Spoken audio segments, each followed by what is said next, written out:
এরে জালিল, তোর খেতে দেখছে এবছর খুব ভালো ফলন হয়েছে। সবই তোমাদের দোয়া ভাই, কিন্তু এবছর রোজা আগে হওয়ায় তরমুজ আর রোজাতে বিক্রি করা হলো না। সে কি রে, রোজায় ব্যবসা না করলে তো মাঠে মারা যাব। না না, রোজাতেও ব্যবসা করতে হবে। সারা বছর এই সময় তো ব্যবসার আসল সময়। সে কি, তাই বলে তুমি এই কাঁচা তরমুজ বাজারে তুলবে? না না, এই ভারী অন্যায় কাজ। দেখ জালিল, আমি তোর চেয়ে বয়সে বড়, তাই আমাকে এসব জ্ঞান দিতে আসিস না। কালই আমি ক্ষেতের অর্ধেক তরমুজ কেটে ফেলবো। যাক বাবা, কি এমন বললাম যে কাদের ভাই এত রেগে গেল? আমার আর অত লোভ করে লাভ নেই। আল্লাহ যা কপালে রেখেছে আমি তাতেই খুশি।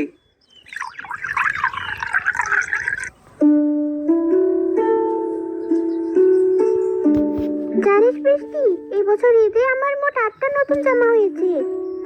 তাই নাকি? তবে বাবা বলেছে আমাকে আরো 2টো জামা দিয়ে মোট 10টা জামা দিবে। কিরে, তুই চুপ করে আছিস কেন? কি বলবো বল, আমার তো এখনো কিছু কেনাকাটা হয়নি। কি বলছিস, এখনো কিছু কেনাকাটা হয়নি? না, আমার বাবা গরিব মানুষ, চাঁদরাতে একটা জামা কিনে দিলে আমি তাতেই খুশি। মোটে একটা জামা? বৃষ্টি, আমার বাবা যা কাজ করে জলিল চাচাও তো একই কাজ করে, তাহলে তোর বাবা তো গিফটটা কেন? খবরদার রিমা, আমার বাবার নামে এসব কথা বলবি না, তাহলে কিন্তু আমি আর কখনো তোর সাথে মিশবো না। রাগ করছিস কেন? আমি তো এমনি বললাম। আচ্ছা, এখন আসি।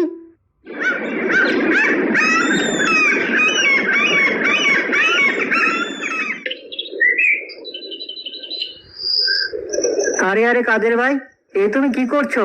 এই কাঁচা কাঁচা তরমুজ তুমি কেটে ফেলছো? এমন করলে তো সব তরমুজ নষ্ট হয়ে যাবে। জ্ঞান দিতে আসিস না তো। জানিস এখন বাজারে তরমুজের কেমন দাম? জিনিস যখন চাহিদার চেয়ে বাজারে কম থাকে, তখন সেই জিনিসের দাম পুরো দ্বিগুণ হয়ে যায়। এখন না বেচলে 2 দিন পরে লসে বেচতে হবে। তাই বলে এই সাদা সাদা কাঁচা তরমুজ তুমি বাজারে নিয়ে যাবে? জালিল, তুই সবসময় বেশি কথা বলিস। এই জন্যই তো এখন ওই ভাঙা করে থাকিস, আর আমি দোতলা বাড়িতে।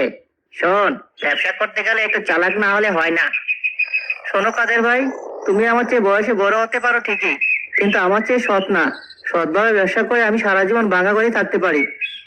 হ্যাঁ হ্যাঁ, তাই থাক, ওটাই তোর কপালে আছে।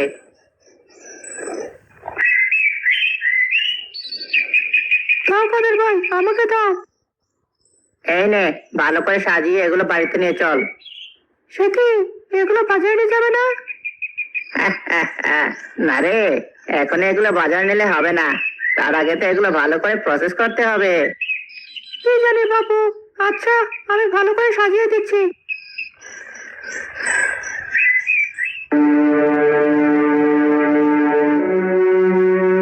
কিরে মা, মন খারাপ করে বসে আছিস কেন?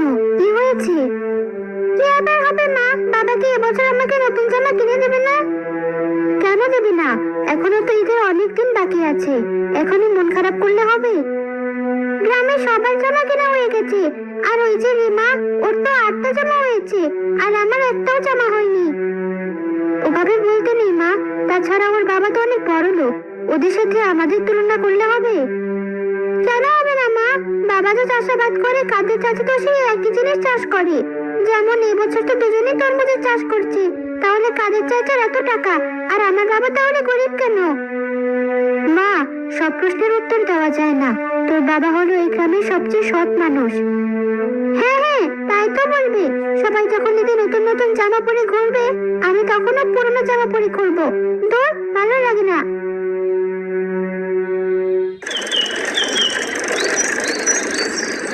ওরে বাবা, এত তরমুজ! বাবা, এই বছর এত আগে আগে তরমুজ কেটে আনলে জমি থেকে? হ্যাঁ মা, রোজা চলছে। এখন যদি তরমুজ বেচতে না পারি তাহলে তো লাভ হবে না। আর লাভ না হলে আমার রিমা মাকে নতুন জামা কিনে দেবো কি করে? তুমি খুব ভালো।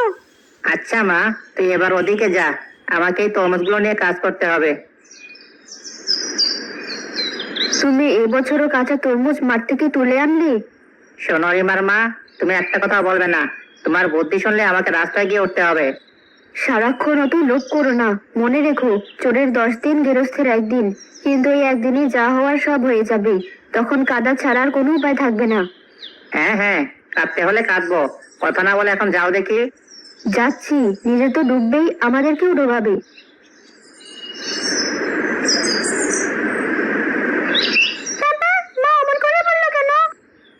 আরে বাদ দে তো, তোর মায়ের মাথা ঠিক নেই। এবার ঘরে যাও দেখি মা। বাবা, তুমি মুখে মাস্ক পরছো কেন? মা, এখন আমাকে তরমুজগুলো প্রসেস করতে হবে। এখানে তুই থাকিস না, তুই ঘরে যা। আচ্ছা বাবা, আমি যাচ্ছি।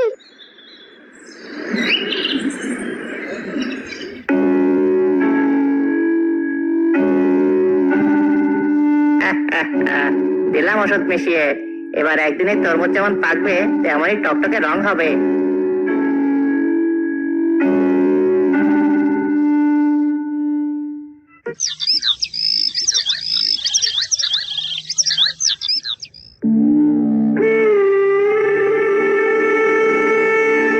আরে, তুমি বাজারে যাওনি? বাজারে কি নিয়ে যাব?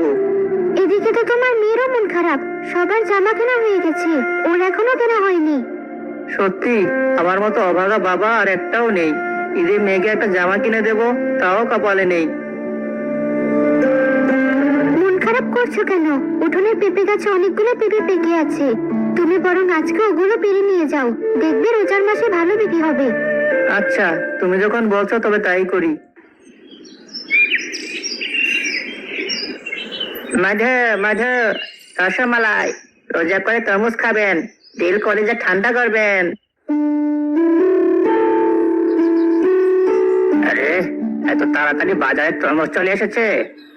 ভাই, তোমার তরমুজ পাকা হবে তো? কি যে বলেন ভাই, এই বাজারে আমার চেয়ে পাকা তরমুজ আর কে বেচে? তাই নাকি? বেশ, তাহলে কাটো দেখি।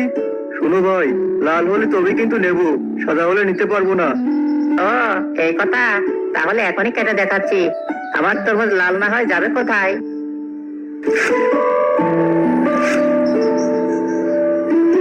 মাধু, মাধু, রসমালাই, রসমালাই।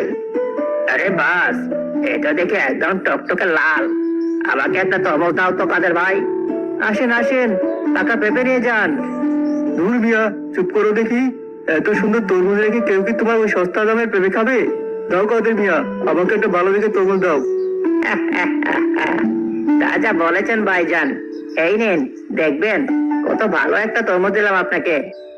হ্যাঁ ভাই, আমার ছেলেটা খুব তরমুজের ভক্ত, এটা দেখে খুব খুশি হয়ে যাবে।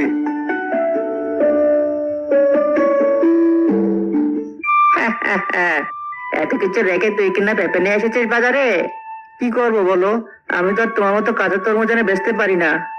ভালাই তো টোকা মারলি, সে তুই মারতেই পারিস, কিন্তু দিন শেষে আমি রাজা। এখনো সময় আছে। ওসব সততার বলি না উড়ে তুইও আমার দরে যোগ দে। না কাদের ভাই, গায়ে রক্ত থাকতে মানুষকে আমি খারাপ জিনিস খাওয়াতে পারবো না। বেশ, তাহলে ওই পেঁপে নিয়ে বসে থাক। দুদিন পর তোকে তো এভাবে রাস্তায় বসতে হবে। এখন থেকে অভ্যাস কর। মা, আজকে ইফতারিতে কি কি বানাচ্ছো? মা, আজ তো বেশি কিছু নেই, শুধু ছোলার ঘুগনি করেছি আর এই যে মুড়ি। সে কি, আজকে বেগুনি ভাজনি? না মা, তেল অল্প আছে, তাই আর আজ কিছু ভাজতে পারিনি। তাছাড়া সেহরিতে যে ভাত রান্না করেছিলাম তাতে পানি দেওয়া আছে, এই দিয়েই আজকের ইফতার। তার মানে আজ সকালে গরম ভাতও চলবে না? মা, রাগ করিস না, আল্লাহ চাইলে একদিন আমাদের সব হবে। কবে হবে মা? হবে মা, আল্লাহ চাইলে একদিন না একদিন অবশ্যই হবে। আমার খুব তরমুজ খেতে ইচ্ছে করছে। তরমুজ? এ আবার তোর কেমন বায়না? হ্যাঁ মা, কাদের চাচার বাড়িতে অনেক তরমুজ, একটা এনে দাও না মা। না, তোকে নিয়ে আর পারি না। এখন তোর জন্য মানুষের কাছে তরমুজ চাইতে যাব?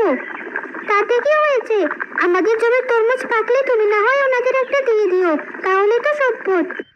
খুব হিসাব শিখেছিস তাই না? মা, আরেকটা কথা শোনো। হ্যাঁ বল। আজ রিমাকে আমাদের বাড়িতে ইফতারের দাওয়াত দাও মা। কিন্তু মা, আজ তো আমরা কিছুই করতে পারিনি।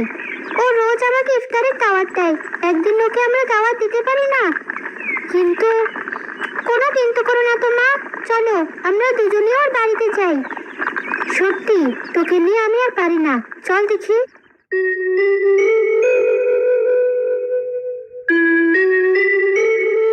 কি সুন্দর গন্ধ! আমার তো এখনই রোজা হালকা হয়ে যাচ্ছে মা। আজকে বুঝি ইফতারে অনেক কিছু আছে। হ্যাঁ মা, এই দেখ কত কিছু। বেগুনি, আলুর চপ, ছোলার ঘুগনি, জিলাপি, ডিমের চপ, কাবাব আর তোর পছন্দের বিরিয়ানিও আছে। এত কিছু? হ্যাঁ মা। তোমা ভাবি। আরে রেহানা, তুমি আর বৃষ্টিও এসেছিস? আয় মা, ভেতরে আয়। না না ভাবি, এখন আর আমরা ভেতরে যেতে পারবো না। ইফতারের আর বেশি দেরি নেই।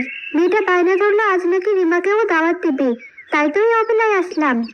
হ্যাঁ রে মা, চল আমাদের সাথে। আজকে আমাদের সাথে ইফতার করবি। তোদের বাড়িতে ইফতার? বাহ, সে তো খুব ভালো কথা। কিন্তু মা, আমি ওদের বাড়িতে ইফতার করতে যাব না। ছিছি মা, এ কথা বলতে নেই। ওরা যখন এত ভালোবেসে তোকে দাওয়াত দিচ্ছে, তোর অবশ্যই যাওয়া উচিত। হ্যাঁ রে মামা, আমরা না হয় গরিব, তোমাদের মতো অত কিছু আয়োজন করতে পারবো না। তবে তোমার বান্ধবী যখন দাওয়াত করতে চাইছে, একদিন না হয় এই গরিবের বাড়িতে ইফতার করলেই। রেহানা, ওভাবে কেন বলছো? এত ভালোবেসে ওকে দাওয়াত করছো, ও অবশ্যই যাবে। কি হলো রিমা, যা। আচ্ছা যাচ্ছি, তবে মা তুমি কিন্তু আমার ইফতারের সবকিছু আলাদা করে তুলে রাখবে। আমি এসে সব খাবো। হা হা হা হা, পাগলি মেয়ে একটা। আচ্ছা তুই যা, আমি তোর জন্য সব তুলে রাখবো।